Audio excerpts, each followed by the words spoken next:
paf! C'est les portes ouvertes de ton école, mais le directeur a disparu. Donc pour le retrouver, tu dois chercher des indices, résoudre des énigmes et péter la gueule à un boss final bien méchant. Coucou! Dans l'ombre d'un anniversaire pas comme les autres, celui des 60 ans de son école, un jeune créateur s'apprête à commencer son voyage, Yotan. Son objectif, créer un jeu. Entre doutes, erreurs et découvertes, chaque étape le rapprochera de son but. Ainsi débute son périple. Mais avant même de commencer quoi que ce soit, on a un problème. Je sais pas coder et ma seule expérience avec les jeux vidéo, c'est Scratch et RPG Maker. Donc ni une ni deux, je commence une formation gratuite sur le logiciel Unity, j'enchaîne les vidéos, je prends des notes et après des heures et des heures de théorie, je crée ça. Ouais, c'est de la merde. Donc je continue les cours, je me perfectionne et finalement, je suis prêt. Pour commencer, je cherche un personnage sur Mixamo. Il faut qu'il soit beau, grand, talent... Non, c'est faux, j'ai juste pris le premier que Ensuite, je code ses animations de marche, saut, etc. Et je polis le tout avec quelques animations. Bien soigné. Mais pour l'instant, il n'y a littéralement rien à faire. Donc j'améliore la map du jeu, je rajoute un petit système d'inventaire et surtout, je rajoute Pablo.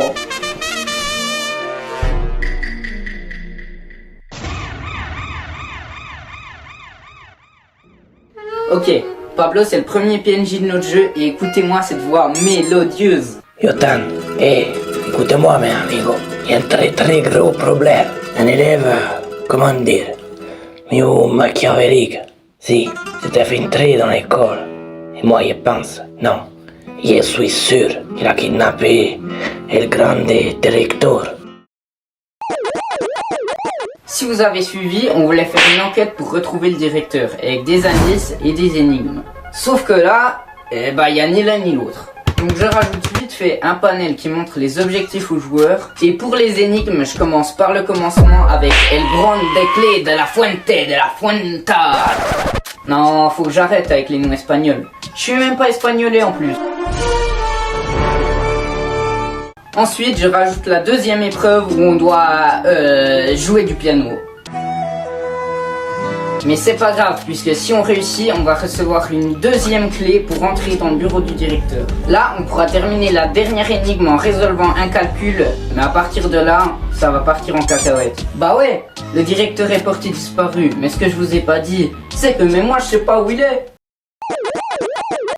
On est déjà à 50 heures de game dev et je pense qu'il est temps de vous présenter mon ennemi, le traître, l'antagoniste de cette histoire, j'ai nommé l'inertie. À ce moment-là, on est déjà en décembre, ça fait plusieurs mois que j'avance sur le jeu sans faire de pause, c'est bientôt Noël et honnêtement, je suis à bout. Donc je perds peu à peu ma motivation et finalement, du jour au lendemain, j'arrête.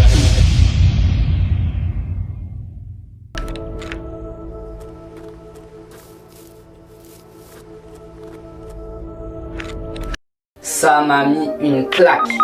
Le gars est tout seul, il ne connaît rien à Unreal Engine et il refait tout Kanto de zéro. Et cette histoire, ça m'a rappelé pourquoi j'avais commencé mon projet. Pas pour faire le meilleur jeu vidéo du monde, mais juste pour le finir. Le problème, c'est que le temps, lui, il a pas fait de pause. Pendant que j'avais arrêté le projet, les mois continuaient de défiler. Donc, quand je décide enfin de reprendre mon jeu, 3 mois pour créer un boss final, une cinématique, trouver une fin, corriger les bugs. Bon, il va falloir charbonner.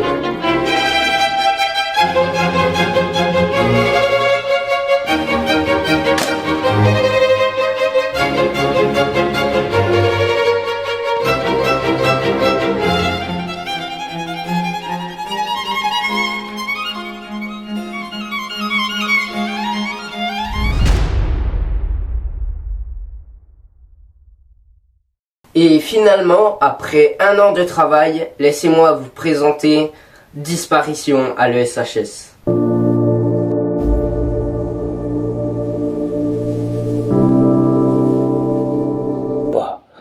Tu es le seul en qui j'ai confiance. Tu dois les retrouver. Et vite.